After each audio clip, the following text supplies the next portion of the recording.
here I am with Lewis REES.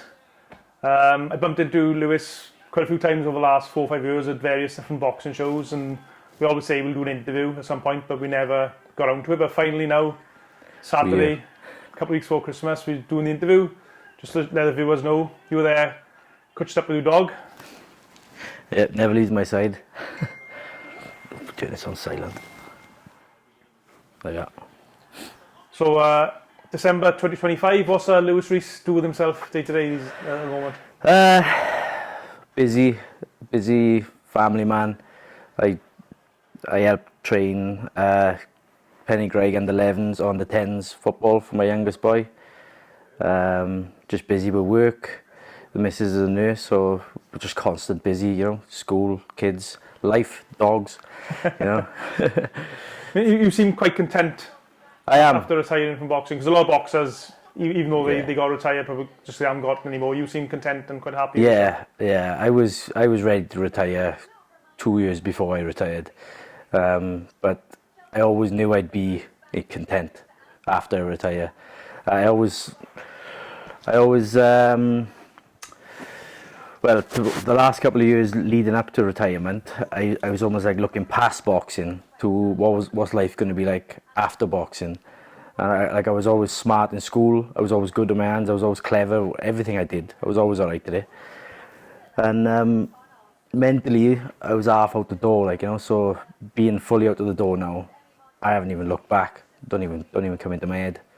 So these days, when people see you or meet you, do they consider you Lewis REES, the boxer, or are you Lewis REES, just the normal family guy? Probably the normal family guy. You know, I do get the odd people who know boxing who still come up to me and ask me about boxing and stuff. But like, how long has it been now? 10 years, is it? Yeah. So it's just gone like that, you know. So I'm probably Lewis REES, the family man now. When you look back at your boxing career, does it almost seem like you're a different person back then? Yeah, especially as far back as the Olympic team days. Like it's almost like I'm speaking about somebody else. You know, I try to tell the kids and they're almost bored of hearing it of me, you know. But you're like Uncle Albert phoning food horses back in the war. When I look back, I can't even believe it myself, you know. Yeah. So when did you first step in a boxing ring? First time I ever stepped in a boxing ring. Probably, I wouldn't call it a boxing ring. The first time I ever sort of had anything to do with boxing, we made my bedroom a bit like a square. My father put the gloves on, and I must have been 8 or 9, and we just went for it in the bedroom, just with gloves on, and I just messed about. I loved it, but I never really. I was only a kid, you know, but that was probably my first memory of boxing. I had no idea at the time that my father used to box, or there was even boxing in the family, or anything. I just went for it and I enjoyed it, you know. That's probably my first memory of boxing ever. So what's the family connection with boxing? My father was a boxer. He boxed at a pretty high level pretty quickly from age of 16, I think he was, or 15 or 16. And he didn't do it for long because the gym closed after about 1.5 years, so he just went into work again. But he loved it, you know, it was in him. And I didn't realise. It was in my grandfather, it was in my great-grandfather. I had no idea. But, you know, it's generally in the blood, like. So did you feel a bit of pressure on yourself to follow in the family footsteps, or was it just something that came natural? Yeah, I didn't feel any pressure. Later on I felt a bit of pressure, but at the start, I felt no pressure whatsoever. Like I went to the boxing gym. In fact, what made me go to the boxing gym is I see my brother go, and he got beaten up, and he come into my bedroom. We used to share a bedroom, and he had blood all on his face, and I was just like, I reckon I could do better than him. And he stopped straight away, and that's how I went. I asked my father, can he take me up? He introduced me to Pete and the gym and everything, you know, and that was it. I didn't look back in. So, which gym did you start with? Ronda ABC. So when I went up there, it was Pete Bartlett, the legend. And it was a bit of a, like when my father took me in there, everyone knew him, you know, obviously because he had got this history in boxing as well, and it was a bit like, oh, do you know what, this is quite good, like. Was it strange seeing your father being looked up to in a different way, I suppose, Yeah. compared to what normal people on the street would see him. Yeah. He's very respected in the boxing world, and as like a new light for me. And when I got further into my career, he was a massive figure for me, obviously. But he's very knowledgeable in boxing. When he's watching boxing, he's tactical. He knows a lot. He's got levels, you know. So that was quite impressive. Right, so who was in Ronda Amateur Boxing Club when you first started? What names can you remember? Obviously Liam Williams, everyone knows him. When I first started, it was a good group. We had such a good atmosphere. We had such a good setup. It was myself. If I miss anyone new, I apologise. But from what I can remember, it was me, my mate Liam REES. He was a good fighter. Di Howard, Liam Williams, Daniel Thomas, Nicky Romans, Johnny Jones, his brother Ricky Jones, who weren't quite as good as Johnny, Damon Filmer, Stefan Pope. I looked up to Damon Filmer. He was an absolute wrecking machine. When I first walked in the gym, scared me. But that was probably like the hub, the main group of boys. If I missed anyone, I apologise. But like for 1 year, for example, we all entered the Welsh Championship. 6 of us, we all won it. Wow. You know, and we went through a phase where we'd spar every day. My father'd be up there all the time, padding us. Pete would be like planting seeds, you know, growing your sort of skills. We had Mike Bowers, legend, he's passed away now. He was on the bag timing. We had Lenny the Lion, who came up later on. From my stake. With Nicky Romans. He was so driven, you know. Nicky Romans was an outstanding boxer as well. But all 6 of us won the Welsh Championships. But it wasn't even a question if we would win or not. We all went into them knowing we were going to win this. No one's going to beat us, you know. We had a really good thing in the gym at that time. Good era. So were you immediately good at boxing? Was it obvious straight away that you had a talent for the sport? No. I was good at sport. I was good at football. I prefer football to boxing. I still to this day I prefer football to boxing, but I just was better at boxing. But I just played it at the start. I just messed about. And Pete got us medical cards and we ended up having a fight. I was in the gym probably about 2 months, and I jumped in the ring and had a fight with Joe Gage. Do you remember Joe Gage? I know Joe, yeah. But I didn't know that he was already Welsh champion, and this is my first fight, and he ate the shit out of me. I never got stopped. I'll never know. Tony Wynn, if you're watching this, you didn't stop that fight. I thank you, because that was probably the closest I've ever been to being stopped. He ate the shit out of me. And after that, I was like, right, now I know I got to take this a bit more serious, and that's when I started taking it serious, you know, trying hard. So, what was Pete like as a trainer? I know you mentioned him there. You said he's a legend. I mean, I know he's really well regarded. I know Liam Williams speaks a lot of him, very highly of him. He was just so calm, collected. He would say the right things at just the right time.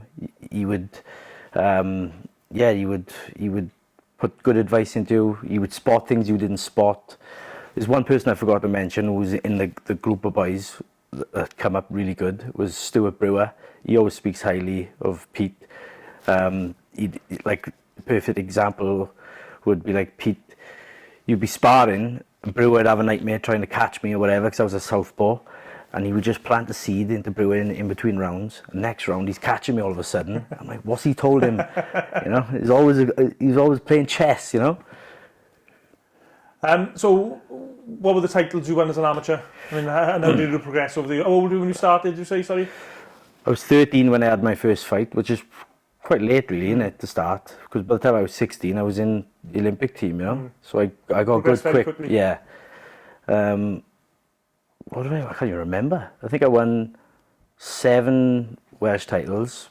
I won it every time I entered it.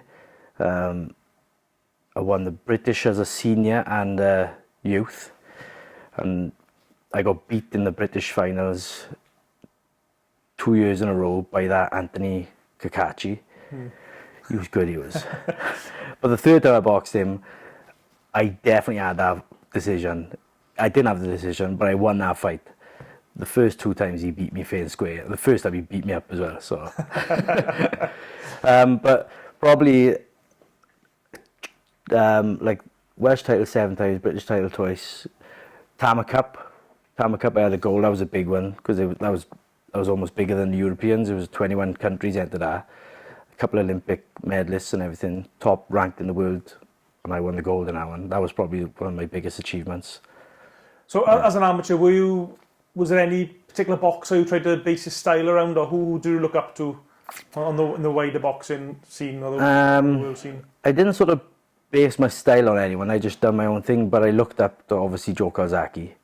I loved how fast, how many punches he could put in. He's just so exciting when he obviously Enzo, Gavin.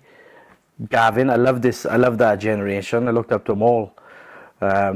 But Joe Kawasaki was probably the one that stood out for me, you know. And when did it become obvious to other people and yourself that you were, probably a couple of levels above your average amateur boxer?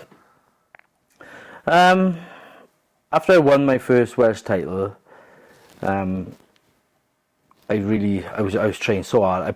In fact, I got beat by Joe Smith, Gypsy. Do you remember him? Yeah.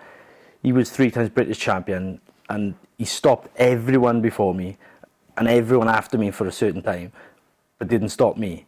And I put up a really good fight. It was only my 6th fight, so I was only, and I'd lost one of them to Joe Gage. I put up such a hard fight. Tony Williams came up to me afterwards. I haven't won a Welsh title or nothing, and just said, "Come and join the Welsh squad."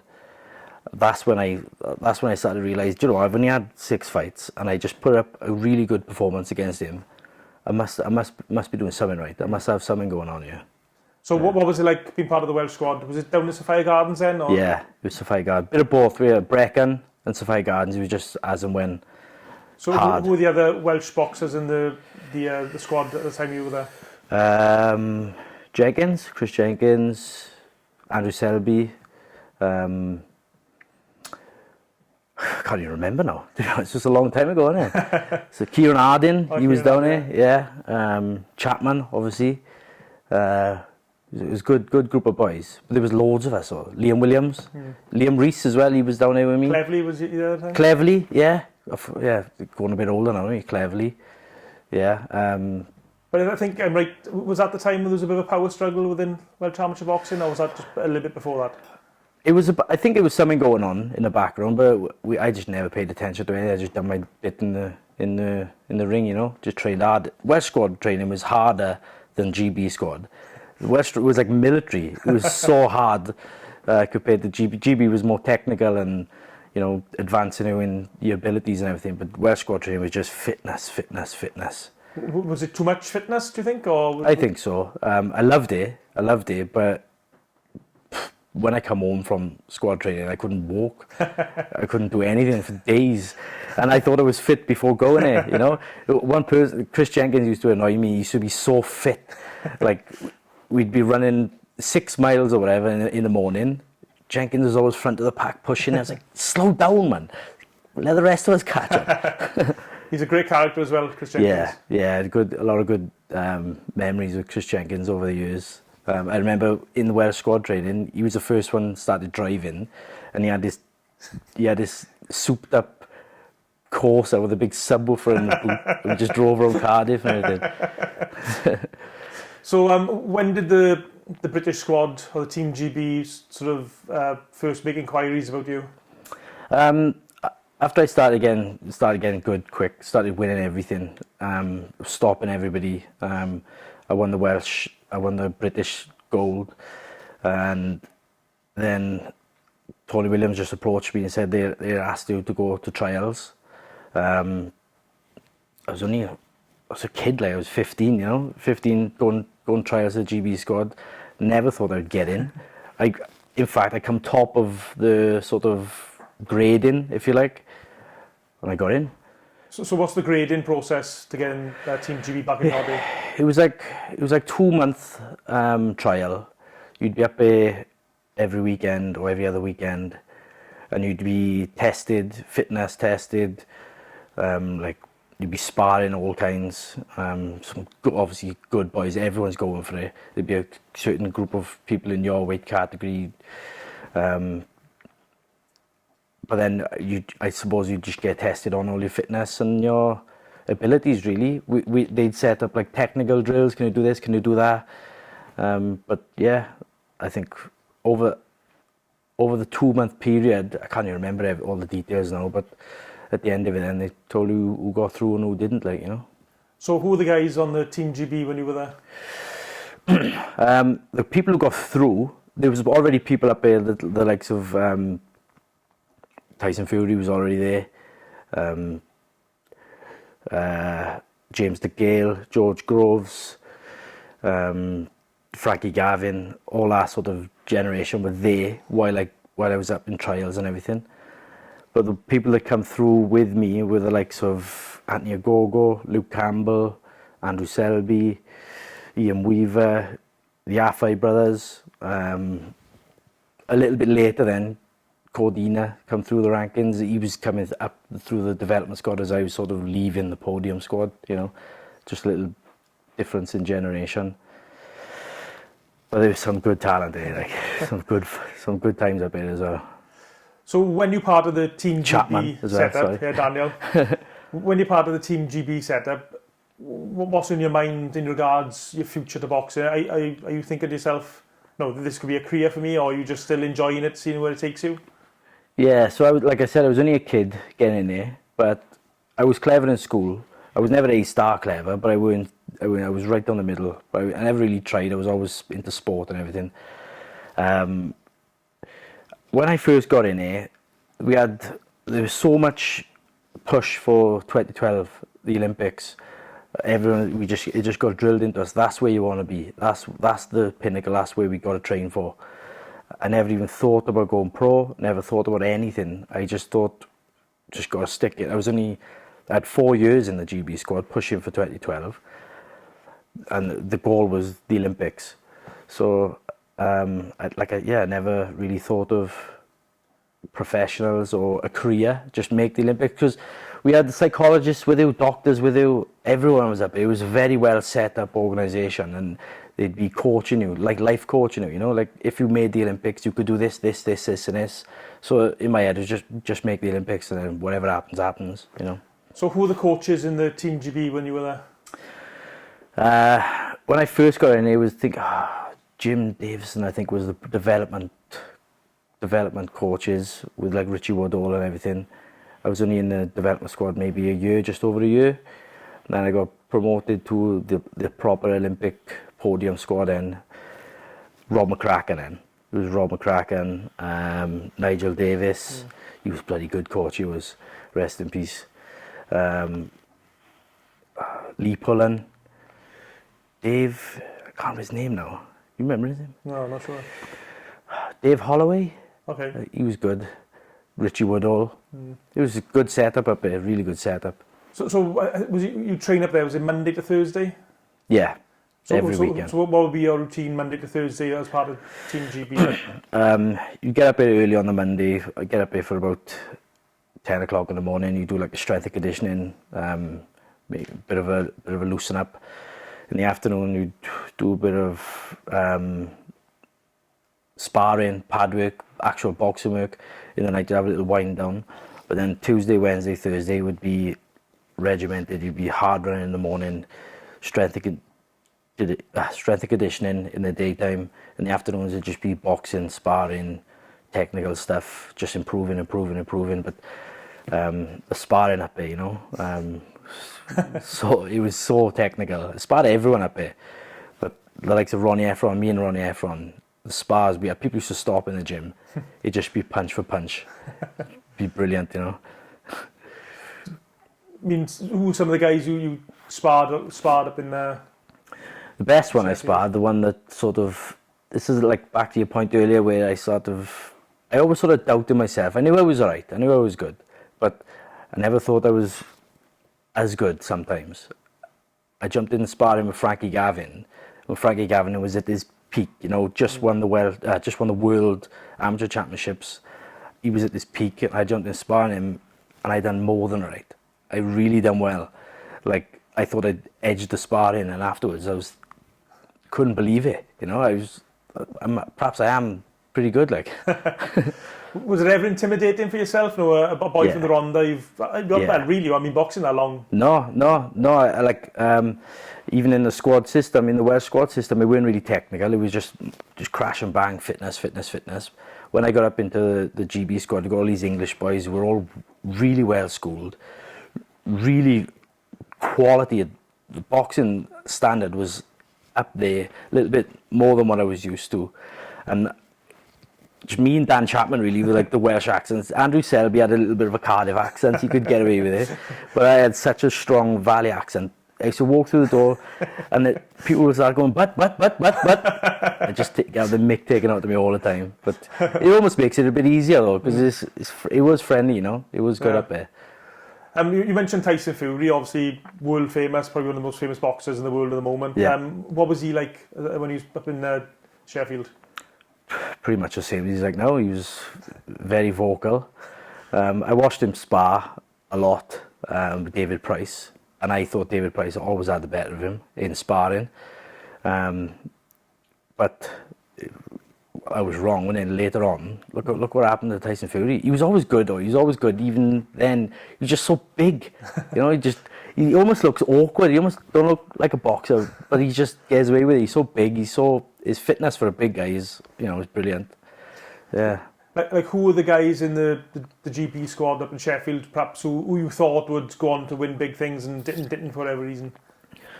One person, Billy Joe Saunders.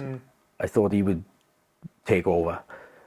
Frankie Gavin, Luke Campbell. They were the three I thought they good boys. Like, yeah. Was it Ian Weaver? Was he there?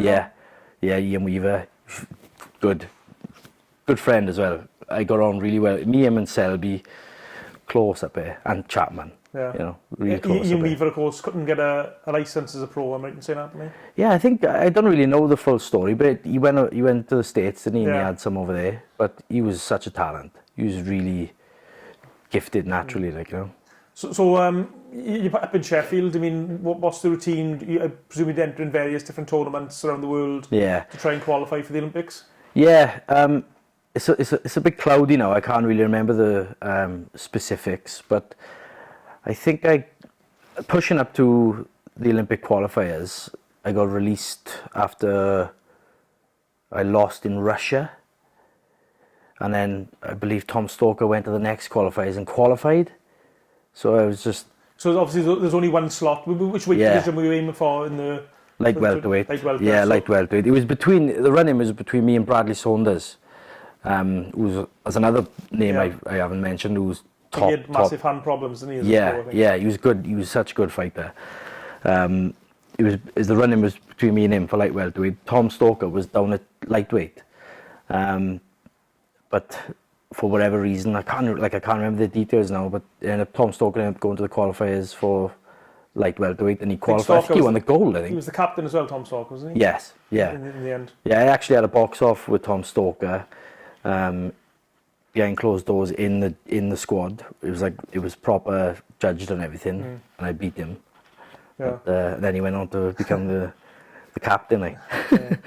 Do you think it's all? I mean, people all say, "Oh, so and so should have done this." I know it's all really competitive, so people, their passions are high. But do you think generally it was done very fairly? Yeah, I do, because truth be told, I never really gave it my all. Like, I was a little bit homesick up there all the time. Some boys loved it, when they're up there. You could see they were so hungry for it. They were pushing for it, and I would just turn up. I would always do it right. I would just get enough to stay in the squad, and I just go home. Can't wait to go home. That was me, like. And during this time, you are a professional athlete in effect, really. So how does the money work for Team GB fighters or Sheffield fighters? Do you have an allowance where you give so much money to spend a week? No, they paid me. I think I can't remember what it was now. I was lottery funded, so all my expenses were paid. So I had to pay for my travel, and they'd pay it back straight away. But I was on £1,000 a month at 16. So I was loving it. Richest man in the Ronda. Yeah. Yeah, that was a little insight that like I could do a career with this. Like, yeah. So you've already mentioned Daniel Chapman. I know we were a character. I know Daniel very well from his amateur days. I mean, what was he like up in Sheffield? Love him. He's very outspoken, even more today than he was back then. But I got a funny story about Chapman. Did I tell you? I might have told you. I got a few funny stories. Me, Chapman, and Selby used to share a car up. I used to drive, and I was tactical. If we just pull over in the services, we'll miss the first training session. We'll get one less training session to everybody else. We'll just park up. We'll have some food in the services. So we did that, and when we were there, we got approached by like a gang of gypsies, and they were selling TVs. And me and Andrew Selby straight away said, "Nah, we're not interested." Chapman, how much? So they opened the back of the van. They had a TV on display, and they were like £250 big flat screen TVs. And flat screen TV, this was like 15, 20 years ago, you know. So Chapman's like, £250. I'll give you 150, 180. He went and got the cash out, took a TV off the back of his van, hadn't even checked the TV, right? I had a Peugeot 206, couldn't barely fit it in the car, squeezed it in the back seats. We went to the services, had our food, and we were winding him up, and I bet that TV didn't even work. Don't know, boys. Go back to the car, opened up, it's just a smashed up TV, like found off the back of a skip or something. And they had the audacity to give Chapman the correct mobile number. So when he rung him, kicking off, they were laughing at him down the phone. Me and Selby we were in stitches. Brilliant. Every time I see Chapman, I remind him about it. I remember Daniel telling me as well, I think it was Daniel, that you and him used to travel up to Sheffield and to try and get your weight down. You'd be having the heaters in the car up before blasting all your weight losing gear on as well. I'd have a full sweatsuit on. It's dangerous. How we got away with this? I'd have the heater. Selby'd be in the car, but he didn't have to cut weight, so he'd just be naked in the car. But me and Chapman would just hat, gloves, driving, sweatsuit, hoodies, dripped in with sweat. We'd pull over every 50 miles just to let the juice out, let the sweat out of us, just to get on the scales up here, just to be about 2 or 3 kilos lighter than if we had no reason to do it. Like. Was weight always an issue for you as an amateur? Yeah, well, weight is probably the reason I fell out of love in the end. It was such a grind. It was so hard. The boxing side of it was enjoyable. I loved being in the ring. I loved fighting. Like, I loved the hustle and bustle. It's almost like a chess match. It's almost like a problem solving, innit? Boxing. You with your opponent, and you're figuring him out. I love that. And I always seemed to do well. I always found the answers. But outside of the ring, the lifestyle, the weight cutting, the pressure, everything, it was just not worth it.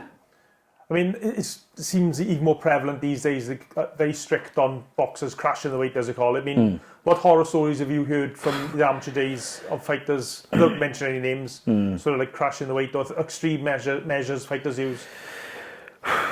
Not so much in the amateur days, because I was a lot naturally closer to the weight. It was a lot easier for me in the amateur days, even though I struggled, like doing that sweatsuit in the car, stupid. But as a professional, dangerous. I don't need to talk about it anywhere else. I can just talk about me. The amount of weight, dangerous weight I lost, just put myself at so much risk. I'd collapsed a few times, losing weight, on the build-up to fighting Leon Finley for the Welsh title. I was out running in the sun with sweatsuits on and everything. I've already crashed the weight. I'm already dehydrated. I'm still so much overweight. Just another sweatsuit on, another day, keep going. And I'd collapsed. This was maybe the day before the weigh-in, or maybe the day of the weigh-in actually. And I had to phone my father. I couldn't get up. I was totally depleted. Honestly, I couldn't even see straight.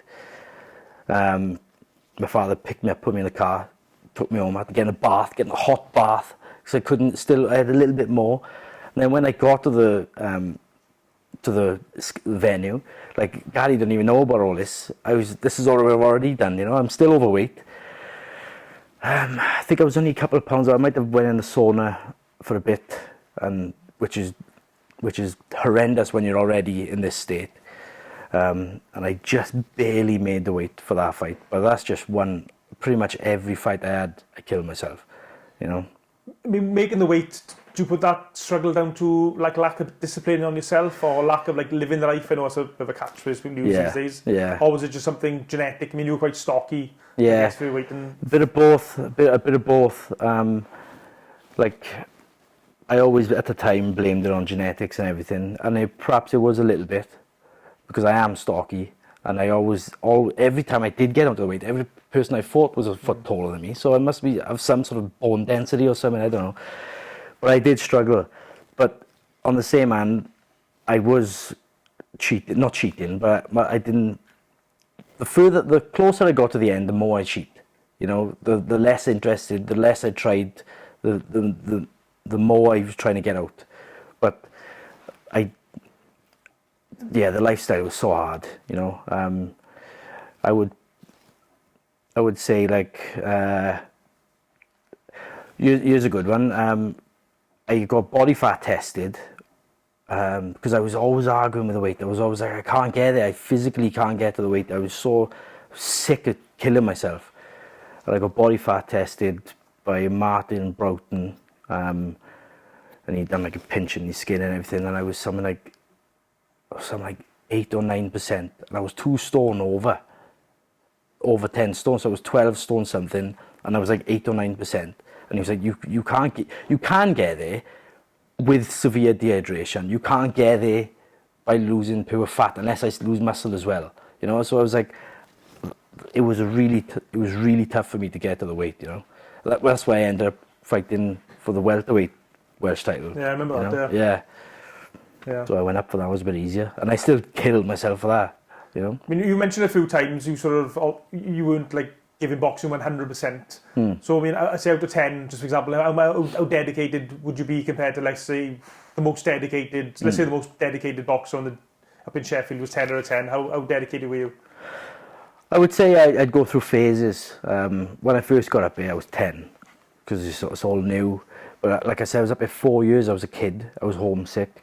There's only so much you can keep trying. There's a few times I'd be bloody upset in my house. I don't want to go back. I'm not like my father, my mother, like life coach, you know. My father being into my head, look, this is such a big opportunity. And I knew he was saying the truth, and I knew exactly what he was getting at. But it's such a hard lifestyle. It was so hard being up here. I would go through phases. So I would say 10 at the start. I'd dip in and out. I'd quit a few times. I rung up here, say I'll quit, and then I'd ring back, say, oh, I haven't quit, I'll be up here, I'll see you tomorrow. There was a phase where just before, I'd say maybe a year, 6 months, where I would put personally me at my peak. I was like, when I won the Tama Cup gold, every tournament I entered, I weren't nervous who I was going to get drawn against. I was like, I'm the one to worry about. I was stopping boys on the world stage, beating people. Like, for example, I entered a tournament. I can't remember the name of the tournament, but remember that Alexis Tishchenko, the Russian, won everything. Yeah. He was in it, and I wanted him so bad. I wanted to fight him so bad. I got drawn against rank 6 in the world, a Romanian. Beat him easy. Went through him. He didn't even come to my head that it was going to be an hard fight. I had my head focused on Tishchenko. Then I got drawn against Bradley Saunders in the semis.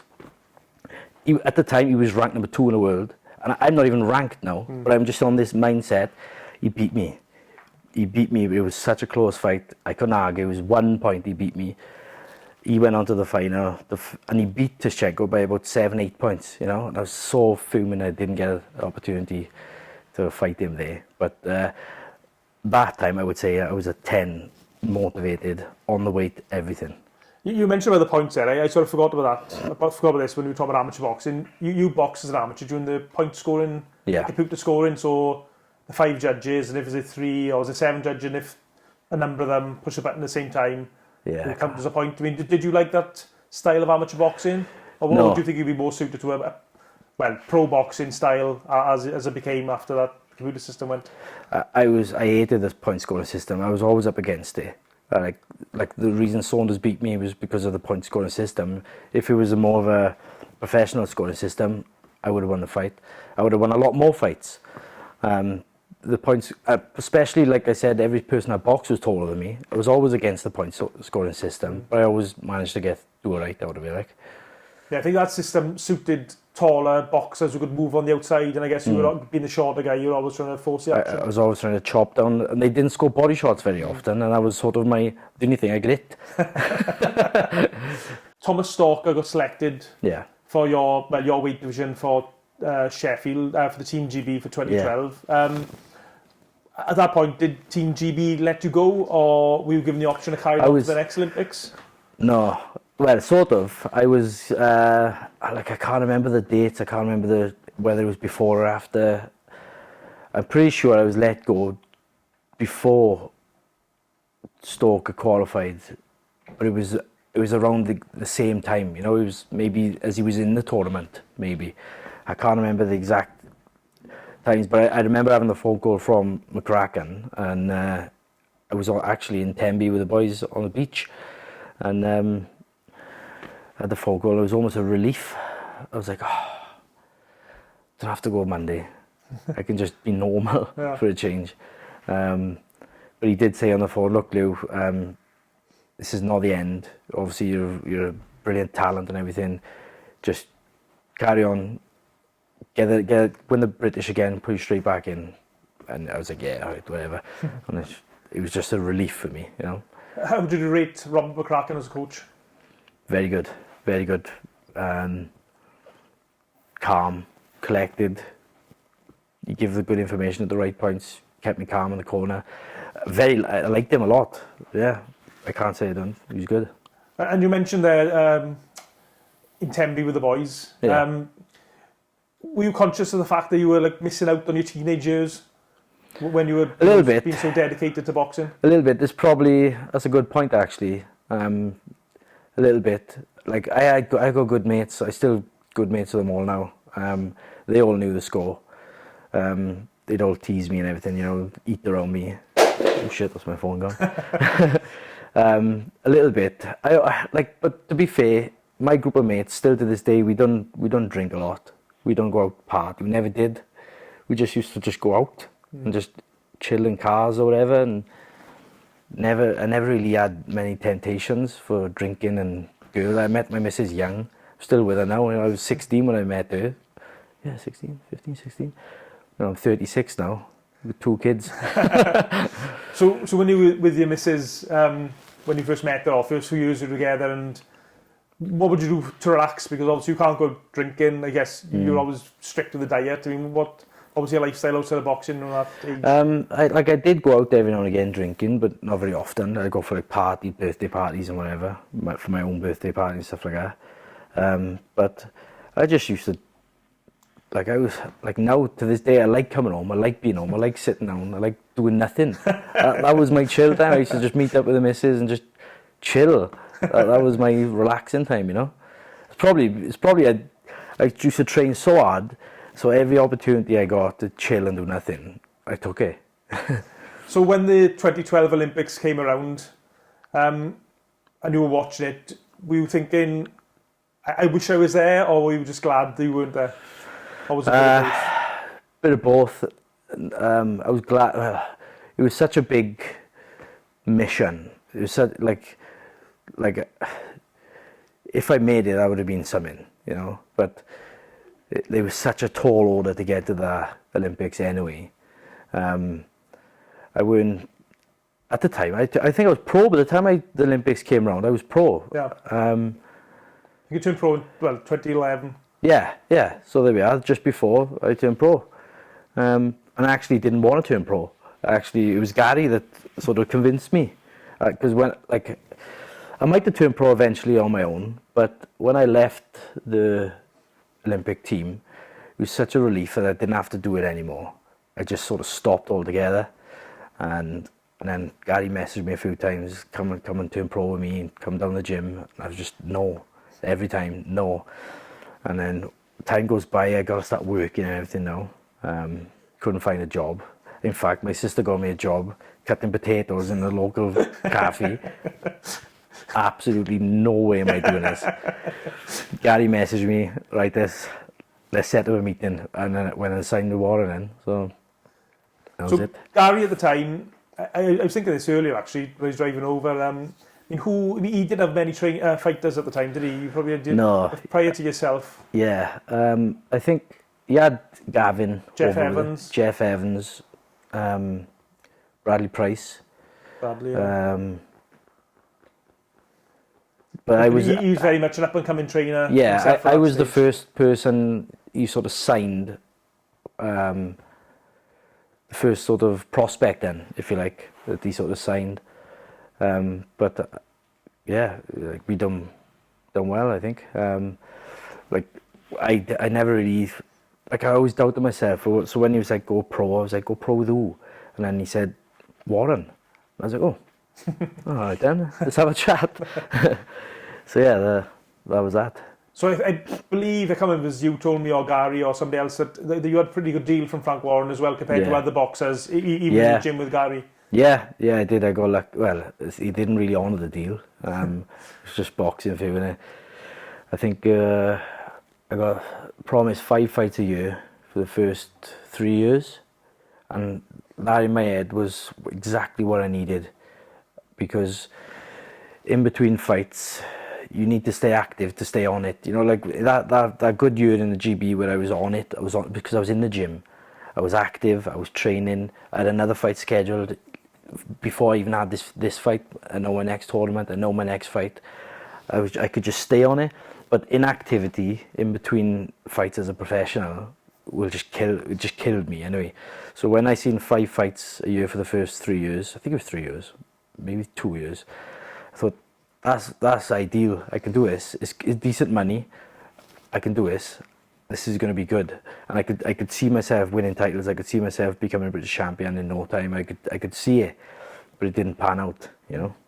So when you turned pro, was it you just looking short term to like get some money just to tide you over, or like you mentioned titles there, was that the big aim, or I mean, what was the mentality going into it? It's just take it up as a career, really. Just see where it goes. I never thought of becoming rich or anything like that. I'm realistic, you know. I think I didn't get out the boxing what I tried for, but that was down to a number of things. Falling out of love with it, the diet, the contract not getting played out properly. So I didn't really go in it with anything in mind. Just whatever comes as a bonus, really. As I started getting into it and I started mixing it with the pros and everything, realising, I could become this, I could do this. That was different. So yeah, it didn't really pan out like the way I wanted it to. So when you started with Gary, was Gary training guys in Llantrisant then, or was he in Cardiff at that point? Yeah, it was in Dan Wilson's gym. Yeah, the Fight Academy. Yeah, I love that gym. Yeah. So who was there? Was Gavin Rees, you mentioned, Bradley Price was there for a bit? Yeah, Jeff. So Jeff was there. I really got on with Jeff. Jeff was in the Welsh squad as well. Right, okay. But I looked up to Gavin. I looked up to Gary, you know. But actually, Gavin, sorry to interrupt you, he's quite short for his weight. Yeah. Because I think he won a world title at welterweight, even though he's shorter than me, so probably like 5'5" maybe. Yeah. So I mean, you were probably quite a similar build and to Gavin. Yeah. Countless rounds I've sparred with Gavin. Me and him were, I was probably the only person I'm taller than is Gavin. Only just. But I remember going down there for the first time and meeting Gary, and Gavin's in the ring, and Gary said, jump in, do some sparring. And I haven't boxed, I haven't thrown a punch for months. It's like, I'll be right. Oh, going to be jumped in with Gavin. Nah, it wasn't easy. It was tough. He's like a little pit bull, and he flew into me, and I was like, all right then, here we go. Give me a couple of months, I'll be right. You made the debut on the DeGale Groves undercard. Yeah. Obviously a really big fight. People might not remember that now, but that was a massive event for British boxing. It was huge. Rivals, bitter rivals. Yeah. But I guess you probably knew both of them from GB squad, yeah. So I mean, how did they also get on during the GB squad, did you notice anything different between them and other fighters? Was it known amongst the boxers in Sheffield that they had a bit of a personal rivalry? Only I wouldn't say personal rivalry. I'd say like a boxing rivalry, because you're all against each other, really. You know, even when you're in the same squad, there's only going to be one of you that's going to go to the Olympics or whatever. So a rivalry in that sense. But I found George Groves a lot easier to get along with than the Gale. I don't think I even spoke to the Gale. He was very quiet, not quiet, but maybe he had his own little... himself. Yeah, he had his own little thing going on. But Groves was easy to speak to. And what was it like? What's your memories of your pro debut? Loved it. Huge. My debut in the O2 Arena, I filled a couple of buses. I think I sold about 100 tickets, and I never even been into the O2 Arena. So when I come out for the ring walk, I couldn't even see all my friends and family. They were right up in the gods, and I could barely hear them. I was like looking up in the lights. They said the same. They could just see me like a little dot in the ring, you know. But nothing was beating me that night. I know it was a pro debut, but I was on such a high, and I actually dieted. I actually trained so hard, like as if it was a world title fight for that fight. So I made the weight easy, but I was still young then. I mean, how do you rate Gary Rocket as a trainer? I mean, what was your thoughts on Gary? Very good trainer, very technical. Yeah, I think like it was quite surprising when I first went. It's completely different to what I was used to. It is like a different sport, you know, like amateur boxing. I was used to this point scoring, quick sharp fighting, 3 rounds in and out style, and they had to try and slow me down, you know, which suited me really. I did, because I was quite calm in the ring. I'd try and I'd counter on the front foot, but I wouldn't force it. So a professional style did suit me. I did enjoy it, you know. But Gary was very good, yeah. And the gym at the time, I remember particularly because you had guys like Liam Williams, who's obviously from the Rhondda as well. Yeah. Alex Hughes, another local guy. And it was a really good atmosphere in the gym. I remember going down to Cardiff a number of times over the years, and yeah, there was all a banter and Mickey amongst yourselves. Yeah, definitely. Well, Liam Williams is a good character, you know, still is. Gavin Rees, in fact, Gavin Rees is too much sometimes. He's on it all the time. Alex Hughes is so laid back, he's laying down. Enzo up there, it was a good gym. It was a very good gym, good atmosphere. It was a good laugh, really good laugh.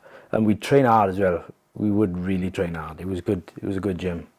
So I remember you go to some professional gyms and it's almost like a very sterile atmosphere, very sober, very somber. Yeah, that wouldn't be me. Not people not really talking to each other. Whereas Gary's gym in Cardiff at the time, it almost felt like an amateur gym where everyone's bouncing off each other. Yeah, I wouldn't be happy in a gym where they weren't like that, to be honest with you. Even in the amateur gym, it was just a laugh. I couldn't be in an environment where I'm not enjoying it, or I couldn't speak up and have a laugh. It's just it's not worth it, is it? Yeah. For me, like. So you got your pro debut out the way. I mean, what was the plan for you? I know you said it didn't go to plan, but what was the plan? What were you looking ahead? Was it get a couple of fights and then get a Welsh title fight? Or? Well, I was just going with the flow. So like, I was doing so well that people were telling me, you should be doing this next. You know, a couple of fights, you should be in for a British title or who was the British champion at the time back then? I can't quite remember. I can't remember. But I remember thinking I could beat them now, back then. But by the time I moved up a weight and everything, there was likes of Kelbrook and everything. And I was thinking, oh, that's a bit tough how it is. The standard went up a bit. But yeah, I can't remember who was the British champion at the time. But I remember thinking, I'm going to be all right, like, you know, give me some fights and I'll be all right. Because you fought, I think it was quite actually a tough fight, but tougher than people expected. Tony Pace early on. Yeah. You know, Tony doesn't have a great record. Yeah. He was like quite raw and quite aggressive. He was a decent fighter, decent amateur as well. But the problem with that fight for me was that in fact, that was the first fight where the weight killed me. I actually failed the weight after killing myself. I wouldn't go into the, like you had earlier with how severe the weight cut was. It was the first time I'd done it for Tony Pace's fight, and I failed. I had to weigh naked in front of all these people. Failed it. I had to go another sauna suit on again. But that was the first time I sort of felt the impact of a bad weight cut, because as a fighter I was levels above Tony Pace, and when I never actually seen the fight back, but from what I can remember, the first round it was easy. He threw a lazy shot, I countered him and I caught him. I remember catching him and he was all over the place, falling all over the ring.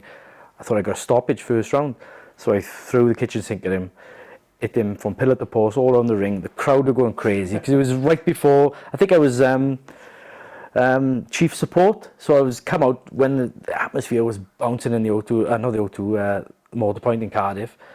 My crowd lifted me and everything. I hit him everywhere on the ring. He survived the round, went back and sat in the corner. Done. Then I got another 5 rounds to go. I remember a guy thinking, you shot your load. I was, yes, I am absolutely exhausted. I don't know if I can get up off his stool for the second round. That's how tired I was, you know. But that was pure weight cut. And well, luckily, I just had a little bit left in me to just go back to the basics, just win the rounds. Like people say it was close. I won the rounds, but they were close rounds, you know. So I just edged it that way, like. So the issue with the weight cut, was it just a lifestyle thing, or was it just the same as we mentioned earlier? Yeah, so it was a bit of both. So like inactivity, just like when I went back to, if we had 5 fights in a year, I wouldn't have put, and that was my fault, but I wouldn't have put so much weight down in between fights. And you don't really know when you're going to get a next fight. And I know it's down to the boxer, really.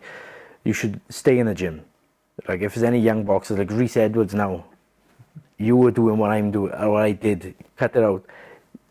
Keep your weight down low, because as soon as it starts going like this, you get back down to the weight. The next time it goes up a little bit higher, you're struggling a bit more, a bit higher, and the struggle gets, you're not even fighting. I don't think after Tony Pace, even for the Tony Pace fight, I don't think I actually trained for an opponent.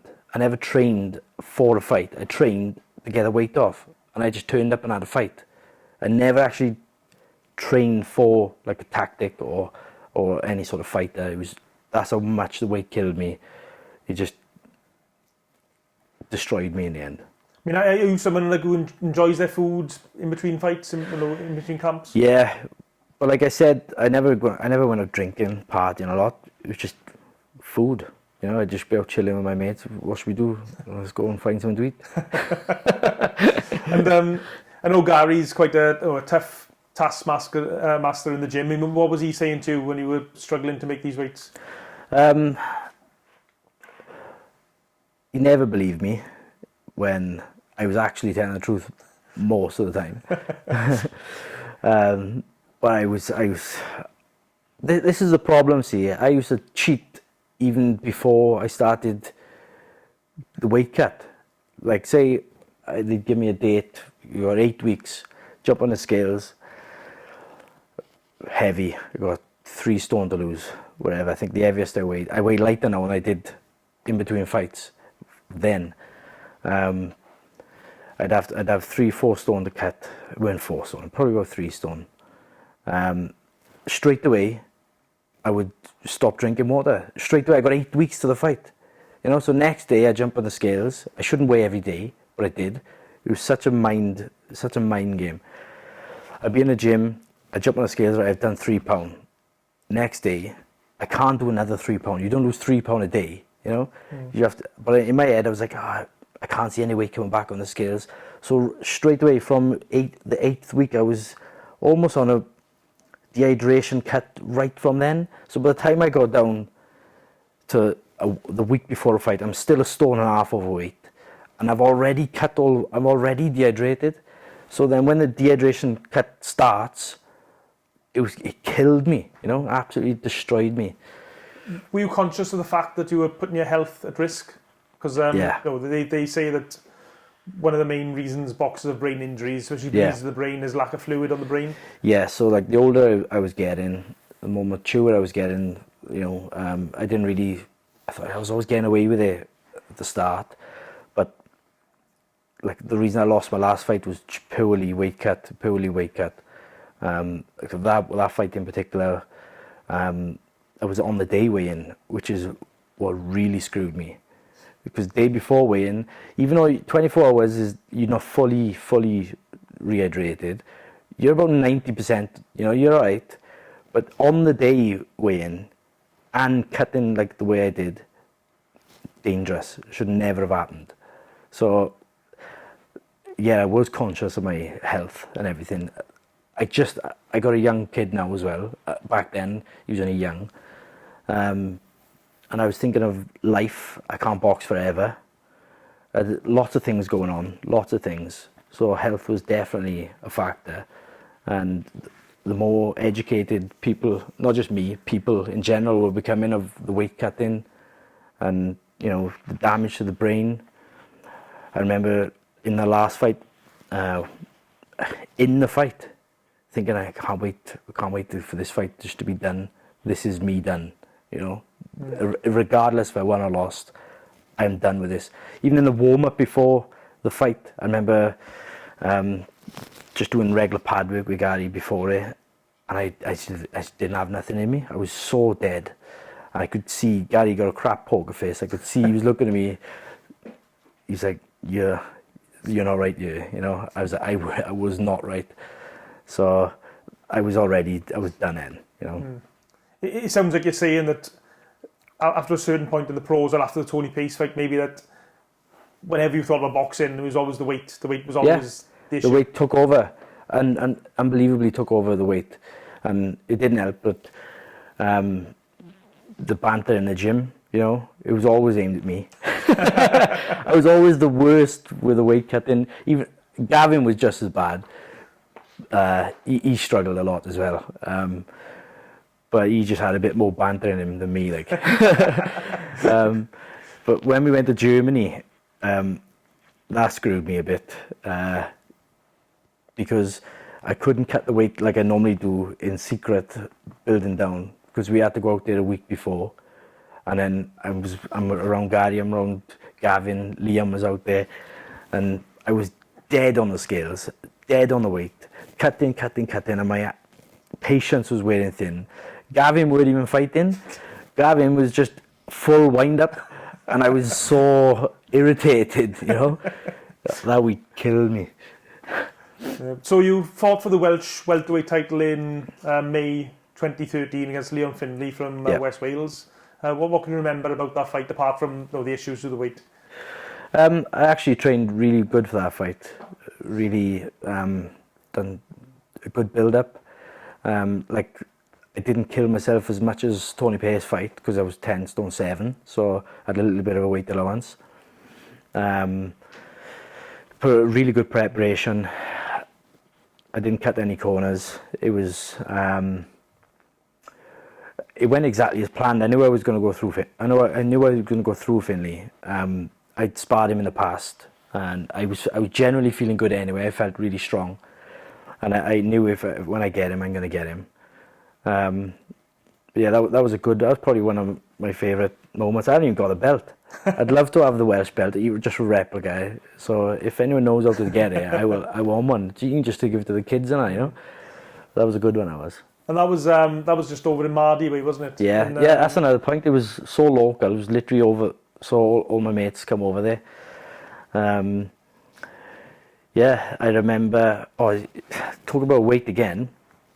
I didn't even know that you had to have like a check weight because it was for a title. I didn't even know there was a check weight, so I would just naturally cut in weight my normal way. Gary said to me, tomorrow you got a check weight. I was like, yeah, okay. I check weight every day. And no, you got official check weight. I was like, what have I got to be? 11 stone. And I was about 12. I was about 12.3, 12.4. And I was already sort of dehydrated. I was like, yeah, no problem. Straight home, sweat from training, already trained, sweatsuit on, off I go. Got to get down to 11 stone. A stone, just over a stone. Killed myself. It's just a weigh-in. I can't even remember. It was about 3 or 4 weeks before the fight. Straight in the sauna in the night. Got as much weight off as I could. Hot bath. Run in the morning before even going to the check weigh. Jumped on the scales. I said, wherever I am, I am. If they call a fight off, they call a fight off. I can't do this anymore. I jumped on the scales, right? And this is the first time, this is an exclusive film, right? I jumped on the scales and I was 11 stone 6, right? It's supposed to be 11 stone. But he read it as 11 stone, like 600, like 6 grams, or like 11 stone dead, 0.6, whatever he said. He misread the scale. He misread the scales. I just got off and I just downed the drink straight away. And Gary talked to him and he was just all, and I just sloped off in the background. I was like, drink away, drink. I was like, I got away with that. Yeah, so becoming Welsh champion, was that that mean a lot to you? I mean, Yeah. I know you probably had your eyes on bigger prizes. Yeah, but, I did have my eyes on bigger prizes, but like I love the way Lee Selby went through it. You know, he went through it all the belts, didn't he?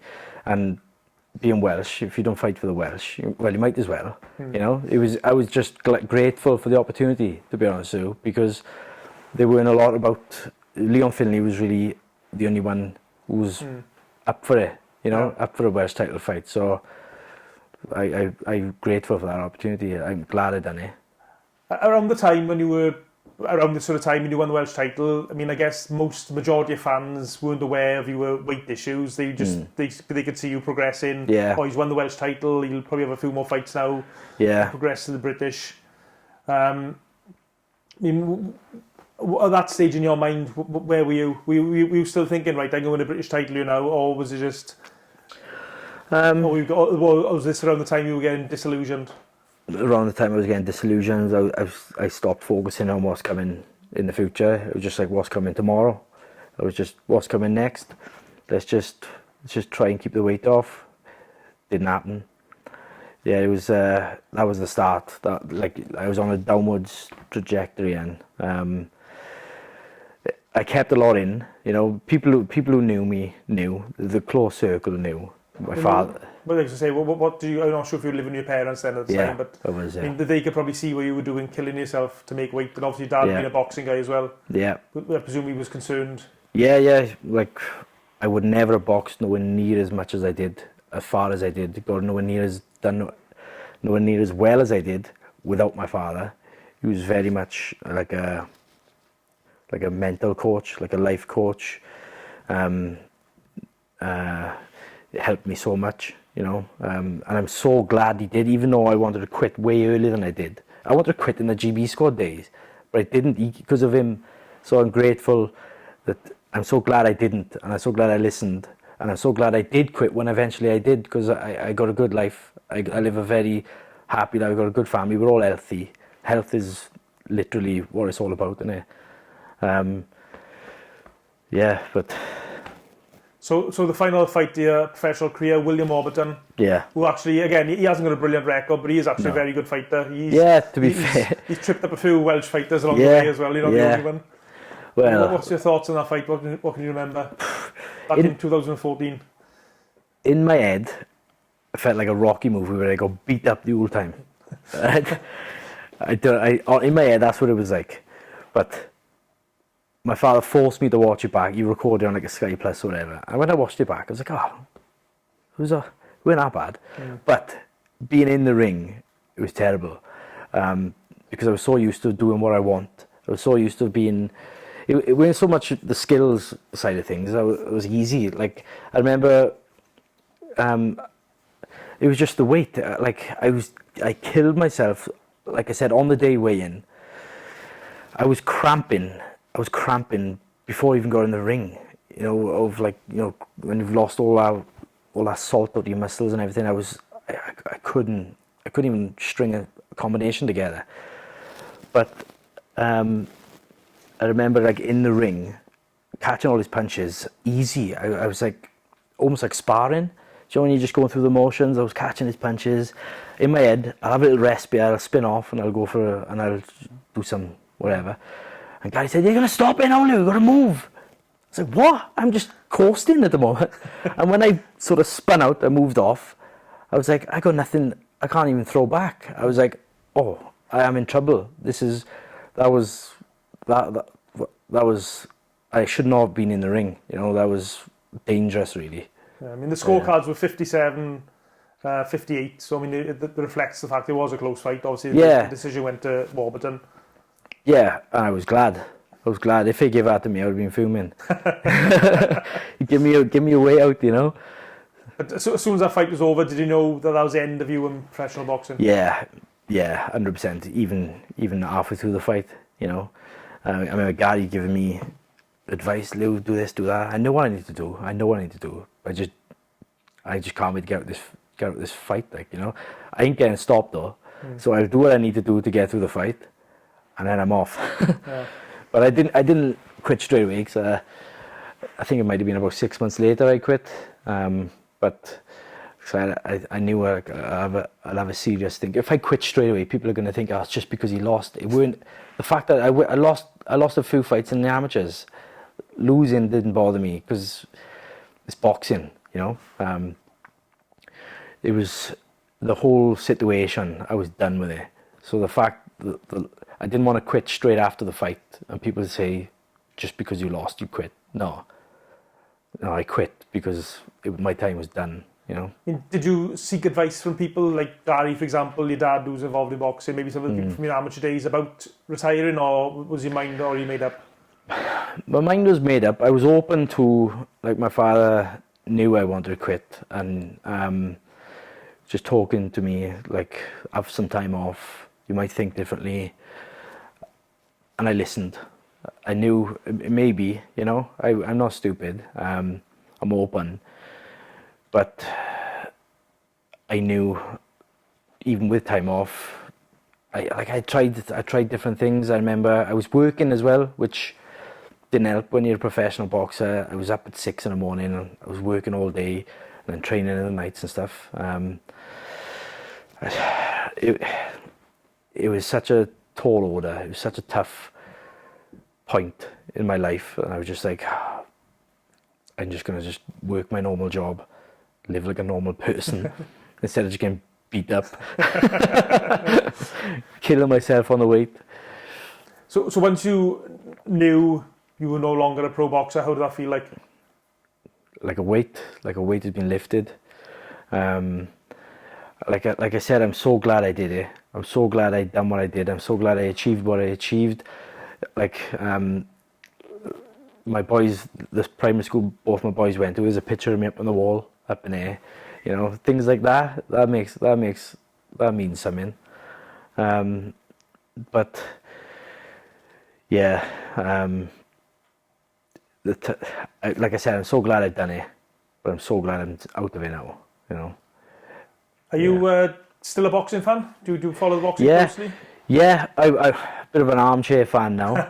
I didn't go to a single fight, didn't go to a show for years and years. I completely removed myself from boxing straight away, instantly. I didn't speak to Gary or any of the boys in the gym for ages, for years. I just completely removed myself because I just felt like I need to put a lid on it, you know. But I did sort of make an effort for Reese Edwards. I remember him as a youngster jumping on a bus with all my mates and everything, with his father, coming to follow me, just this goofy little kid on a bus full of all us wild boys and everything. So when he turned pro, I thought, I'll come and support him. Yeah. So what advice would Lewis Rees give Lewis Rees, who's just turning pro? First of all, I would have gone up a weight straight away. The conversation was had when I first turned pro, and I get it why I stayed down, because the opportunities, like, for me were easier. Like, so you turned pro at light welterweight? Yeah, turned pro at light welterweight. I should have just gone at welterweight. I remember sitting down with Colin Jones actually, and telling him I'm going pro, and he said, go up a weight. But the problem was, it was the likes of Amir Khan, Kell Brook, all these big names, genuinely good fighters, massive task. But in my head I was thinking, by the time I get up to the British title level, hopefully they would have moved on, you know, because I don't want to fight them. But I also understood if I did get down to 10 stone, the chances of me beating whoever's it was much higher, you know. I'd have a much easier run at 10 stone, but it turns out wrong because I killed myself so much. I was almost a shell of myself by the time I got into the fight. The best me was in the gym, you know. I'd leave it all in the gym, on the scales. You mentioned your son there, and he was in Dindus a while back. I mean, what would you say to your sons if they said they wanted to take up boxing? Don't. No, I haven't pushed any of them to go boxing. My oldest boy Ellis, I'm so proud of them both. They're good boys. Ellis is so clever, impresses me beyond, because I was alright in school, but he is stupidly clever. He's head and shoulders above me. In height as well, he's leaped me. Then my youngest boy, he's a wild one. Really good footballer, really good character, and he's such a funny boy.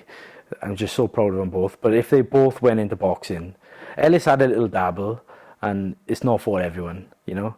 And he can do enough to stick up for himself in school, and that's all I want from him. Just as long as you can look after yourself, you'll do alright. My youngest is still yet to try it. I'm trying to hold him back, to be honest with you, because he could be like another Reese Edwards. He's like this all the time. He wants to get in the gym. Dad, take me to the gym. No, when you're a bit bigger. Okay, mate. So, is there anything to add or anything I haven't asked you want to get off your chest or speak about? Actually, there's a question, a bit random. Well, maybe not. There's a massive fuss on the Eubank Ben fight regarding weight, and I suppose you're a great guy to ask about it. Seems obviously we've been speaking about the last hour or so. I mean, when you could see Eubank with the hydration clause or rehydration clause, I mean, what was your thoughts on that as someone who's dangerous, gone through hell to make weight? Dangerous. You could see it in him. Couldn't in the second fight. He had nothing in him. That's just pure weight. It's like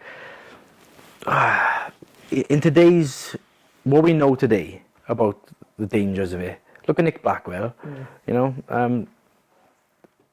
I find him madness. So like, I'd bump into Reese Edwards every now and again around in home bargains or whatever, and we always stuck here for an hour talking.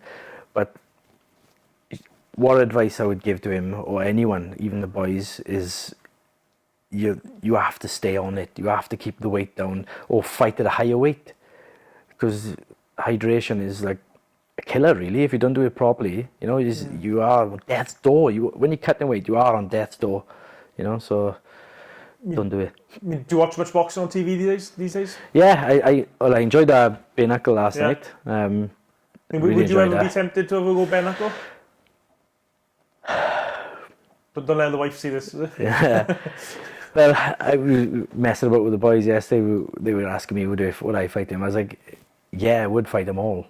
But if there was money involved, I would fight them. There wouldn't be anyone I wouldn't fight, because you're getting paid, isn't it? And I've been in so many fights.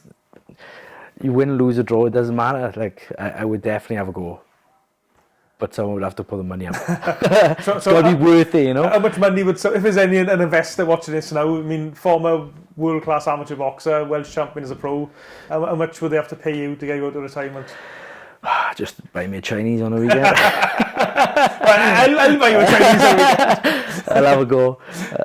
I'll have a go. I take my hat off to Liam Williams making a comeback now. I remember, like the other day, I don't know if you've seen, I'd done some pad work with Alex Hughes.